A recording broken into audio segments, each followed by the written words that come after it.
Euromaxx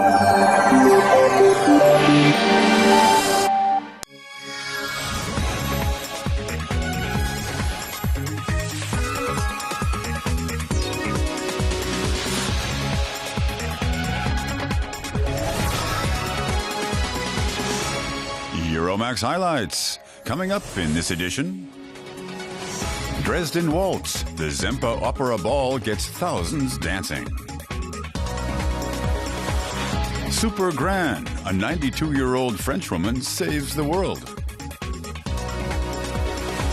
And Angry Birds, a smartphone video game developed in Finland, has millions of fans.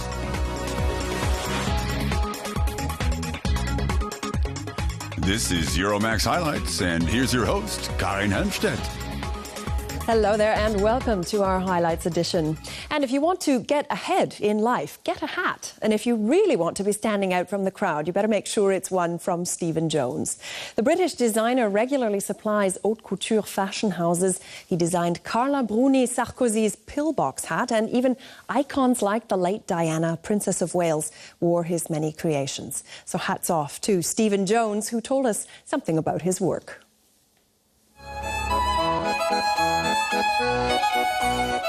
The creations of British hat designer Stephen Jones are often the icing on the cake.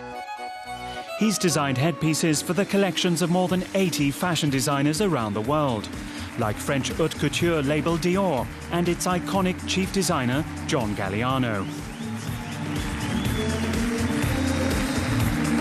I work with all sorts of different people, and I have throughout my career, because I see myself very much as a fashion milliner, not as a milliner. So, you know, when I was at college, I did women's fashion, and then I built millinery onto that. So that's how I see things, and that's why I think I can work with fashion designers, because it's seeing things also from their point of view. John Galliano is one of the famous hat maker's most important clients. The two Britons have collaborated closely for almost 20 years. Every day of 365 days of the year, I am working with John Galliano, and it's great to be working with him because he's somebody who really understands about hats. I remember once I asked him, I said, "John, why are you so into hats?" And he said, "Well, that's a funny question coming from you. When you're designing for the body, it's above the neck that things actually become really interesting, and the head's the most fascinating part of the body." Stephen Jones's shop and studio are in the chic district of Covent Garden in the heart of London.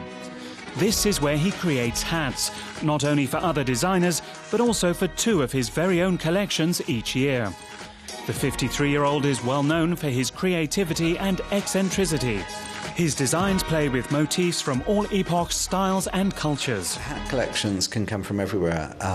I take inspiration like literally every minute of my waking and sleeping life, probably. Nothing does not influence me.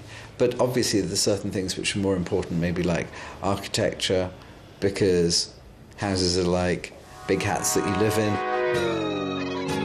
In the early 1980s, he designed hats for pop star Boy George, the style icon of the so-called New Romantic movement. He also supplied the British royal family. Princess Diana was one of his clients.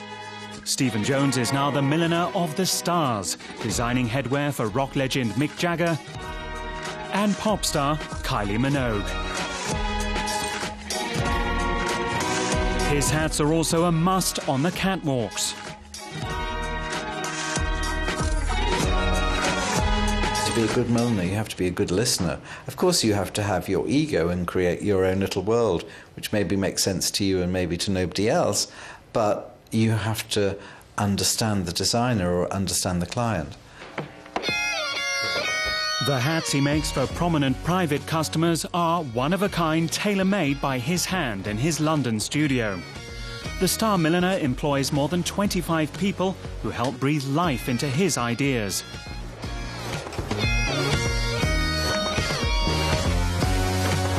Collections for me are always slightly autobiographical. I'd actually spent some time in hospital, which I had never really done before. Touch wood. I wanted to do things which were, make some hats which were sort of slightly based in medicine. This hat, which is, you can see behind me here, which is like 3 top hats, one within each other. This was all about the idea of X-rays, and what's on the surface, what's behind. Jones was recently awarded the Order of the British Empire by Queen Elizabeth, and museums in London and Antwerp have devoted major exhibitions to him. But Stephen Jones prefers to look to the future. When you're a milliner, really it should be all about freedom of expression. And so there is so much out there. There is always, for me, so many hats to make. Stephen Jones brings his own craftsmanship, artistic spirit and sense of colour to the world of haute couture. And by doing so, he has become a star in his profession. Well, speaking of fancy clothes, one of the highlights of Germany's social calendar is the Semper Opera Ball in Dresden, first held in 1925, but discontinued in 1939. 6 years ago, the ball was revived after the restoration of Dresden's magnificent opera house. And now the event has become so popular that apart from the ball on the inside, there's also quite a party going on outside.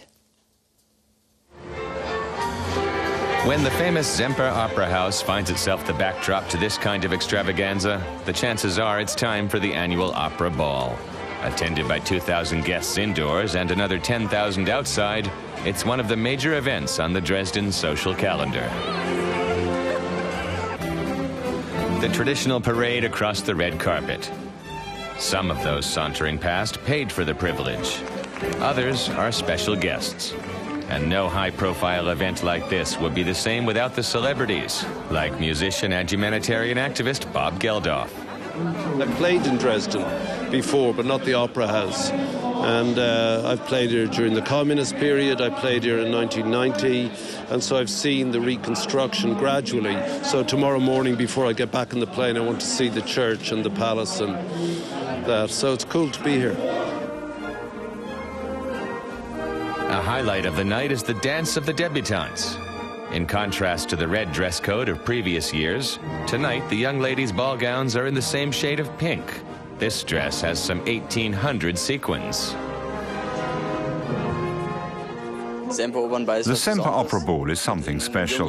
The excitement begins when you're still young, and actually being here and seeing the people is just awesome. I feel the same way. It was my parents' idea, not mine, but I'm glad I came. 76 dance couples between the ages of 16 and 29 were selected from hundreds of applicants. The younger generation traditionally open the night's proceedings.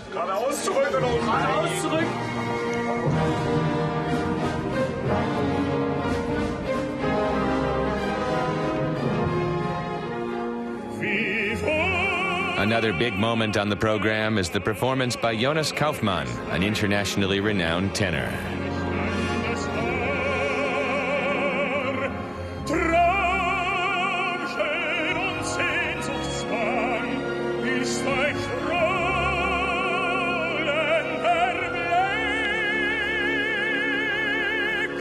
The ball confers a medal, the Order of St. George. The award honors prominent individuals for their achievements. This year, Bob Geldof received one for his humanitarian work.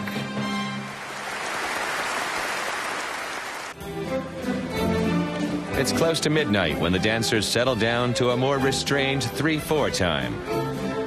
As usual in Dresden, visitors dance not only in the ballroom, but also outside the opera house.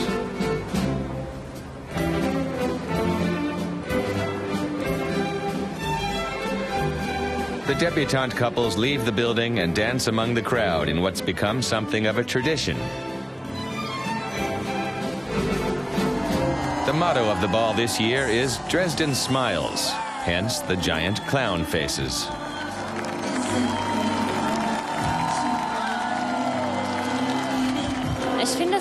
It's wonderful what we've achieved here, especially for an Eastern German city. I think the motto is good and there's a great atmosphere here.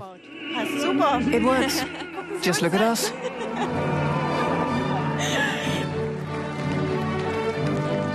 "3,000 red balloons rose into the night sky, carrying a valuable cargo. The one that gets the farthest wins its finder an invitation to next year's Semper Opera Ball."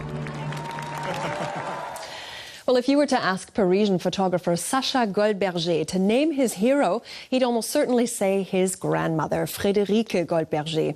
And given that she regularly dons a superhero suit to pose for pictures, zooming around on motorbikes or flying with a cape, that's no surprise. Mamika, as she's come to be known, is 92 and as a super gran has quite a following. This is Friederike Goldberger, also known as Mamika. She's become a star in her 90s. The grandmother in a Superman costume, photographed in weird poses, is a hit. She's on Facebook and MySpace, but she still can't quite comprehend that she has an international community of fans.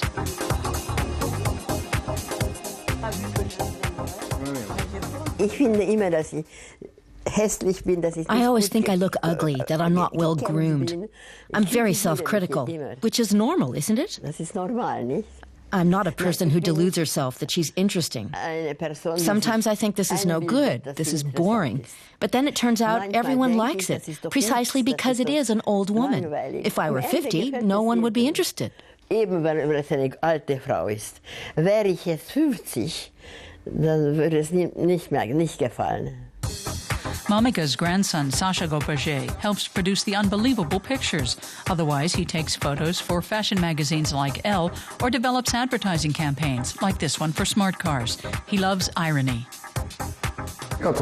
In advertising, you have to be creative all day, working for big clients. I thought it was interesting to develop ideas not just for name brands, but also for other projects. At any rate, I always try to come up with something new so that my pictures never become boring. Sacha's grandmother has become his favorite model. After retiring from work at the age of 80, she needed something to do. She wasn't working, she was bored and feeling a bit down, but not depressed. So I suggested we take a few pictures. She said, okay, if it makes you happy. That's how we began. It was like a game. But neither she nor I ever expected that people all over the world, like journalists in Germany and China, would be interested in our pictures. That was all unplanned. Since then, Granny and grandson have come up with the craziest ideas. Their pictures have been shown in a Paris gallery, and a book has even been published on Mamika. And it's not only Sacha who has good ideas. He took pictures of me in front of the house, and then I had an idea. He's always looking for funny things, and that's good. So I said to him, why don't you do everything backwards? So I sat down backwards, and then an old man came by and just shook his head. He must have thought I'd lost my marbles. The pictures also live from special effects. Friederike gets her superhero look on the computer, but Sacha isn't telling us the tricks of his trade.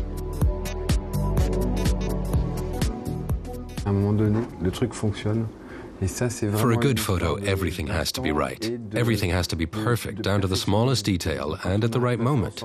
The dog has to take the right position, my grandma has to have the right facial expression, and the smoke has to rise in the right place. The decoration has to fit, and the light, too. Then you get a good picture. And of course, the retouching is always important, so that you don't see the effects. And the woman who may be the world's oldest photo model isn't slowing down. You know, I've always worked a lot, an awful lot. So doing this is nothing. And it takes hardly any time, 1 or 2 hours. And it's fun. And that's a good thing, because in a month, Friederike Goldberger will play the leading role in a short film about the character Mamika. She looks forward to this challenge with equanimity. I'm not nervous. I had an inferiority complex, but not anymore. Friederike Goldberger can still stroll the streets of Paris with her grandson without being bothered. But who knows how much longer? Maybe Mamika will become a star in the United States. Her photos will be exhibited at an art fair in Palm Beach this February. And Hollywood has already shown interest in filming her story. Well, the days when mobile telephones were used just to make a phone call are long over. Nowadays, a growing number of people own a smartphone. That's essentially a mini computer equipped with applications or apps that can do everything from finding the nearest good restaurant to imitating the call of your favorite bird. And while we're on the subject of feathered friends, a little game known as Angry Birds was the surprise hit of 2010. Colourful birds are catapulted at green pigs. In the smartphone app Angry Birds, pigs have stolen the birds' eggs, and now the feathered foe want revenge. The aim is to eliminate the pigs from their fortresses. Last year, the game was downloaded a phenomenal 50 million times from the internet. The Smash game was invented here. The game developers at the Finnish company Rovio had already published 53 moderately successful games before they started developing Angry Birds 2 years ago. My cousin Niklas, who is also working here, he had shown the game to his mother, who was having a dinner party, and then she had actually had to delay the dinner party because she was playing the game for so long, and she doesn't play any games at all. And the next day Niklas came back and said, I think we're onto something. This was an early draft of the game. The idea of birds playing the main role came from 32-year-old games developer Jaakko Isalo. At first we didn't have the slingshot at all, and people didn't understand what's going on in the game, because there was the bird, it was there, and there was the castle, but like they couldn't understand what they should do. And then when we added the slingshot, then it was obvious, because everybody knows how to use the slingshots. Jaakko Isalo has already developed more than 200 levels to the game. Every day he adds new constructions for his birds to destroy in future versions of the game. There are 40 employees working on developing the game and its characters, 3 times as many as a year ago. Rovio is making big money from the downloads, even though each game only costs 79 cents. Mobile games, they should start really fast, and you should be able to play it like 3 minutes and then stop and then continue later on. So it's different from like console games where you actually are sitting on the couch and play for 3 hours. But I've actually heard that people play this on the couch a lot. And it's become a pretty common pastime on the street too. They're called casual games, something people use as time fillers. It's different, something new. It's great for smartphones. It's rated well, and I rate it highly too. It's quite good if you're waiting for the train. It helps pass the time. One of the first worldwide smartphone game hits was Doodle Jump in 2009. A completely new market for games has emerged in just 2 years. One of the latest successes is Cut the Rope. The game came on the market 4 months ago, and since then has been installed 20 million times. The smartphone market has grown tremendously. Since the advent of the first Apple iPhone 4 years ago, it's become a standard accessory. It started out as a product for people who wanted cool gadgets. And now with the alternative technology Android, the other operating system in the smartphone market with a relevant market share, it's become a mass phenomenon.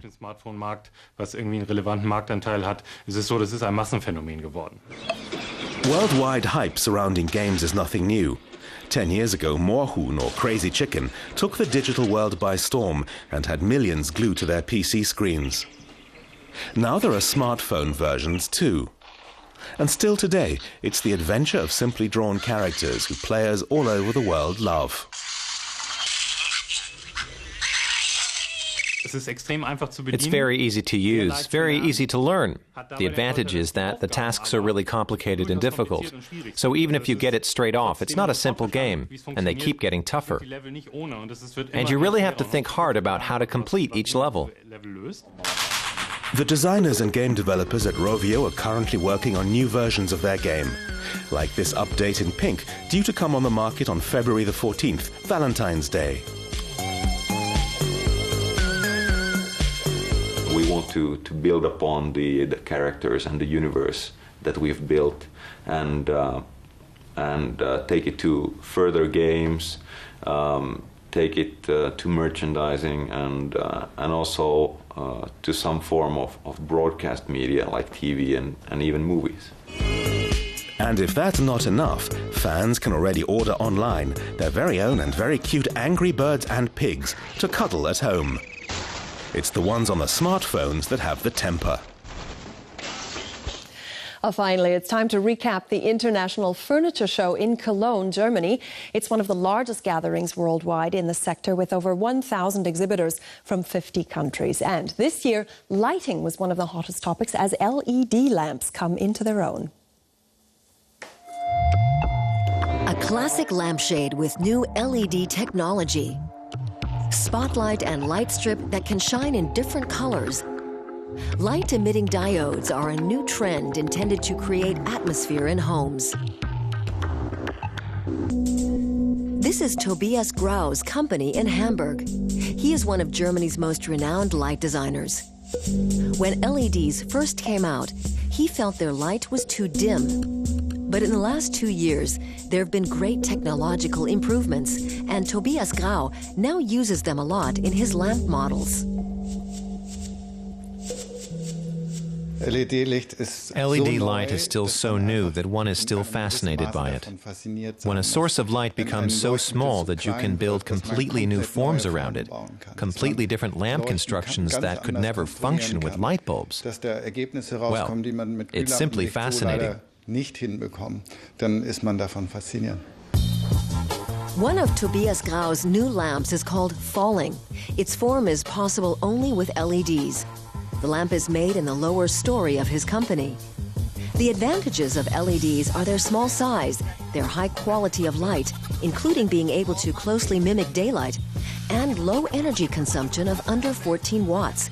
That makes innovation possible. With LEDs, you can design lamps that are completely closed. The high energy efficiency means they produce less heat, so less heat has to be discharged. I can build a completely closed lamp with a large surface that transports the heat away, and then I have a powerful source of light in a completely closed form.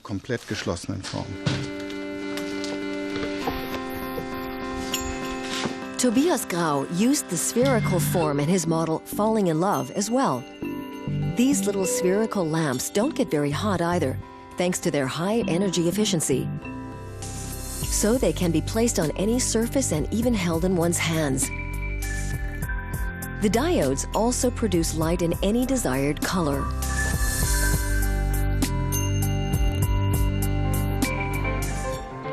Tobias Grau is exhibiting his LED lamps at Cologne's Interior Design Fair, IM. The intensity of the light is easy to alter by hand.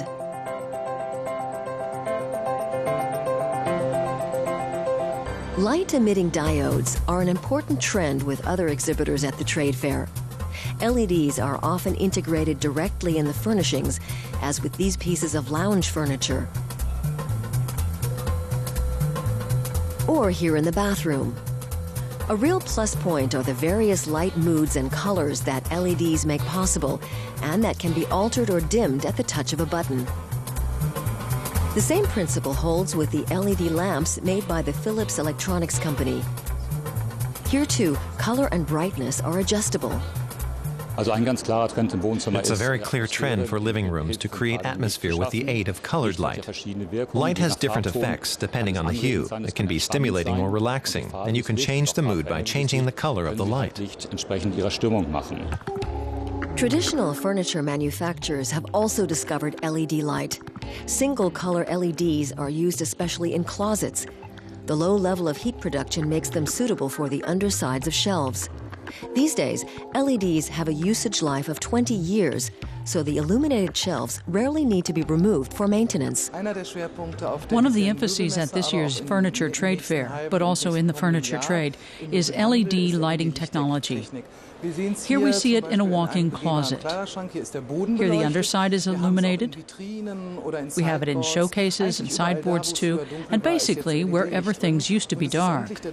It's a real breakthrough for the technology. We're familiar with it from Christmas lights, but now it has become an absolute must, the trend for the future. Back at Tobias Grau's company in Hamburg, he and his team are already discussing new designs because one thing is clear.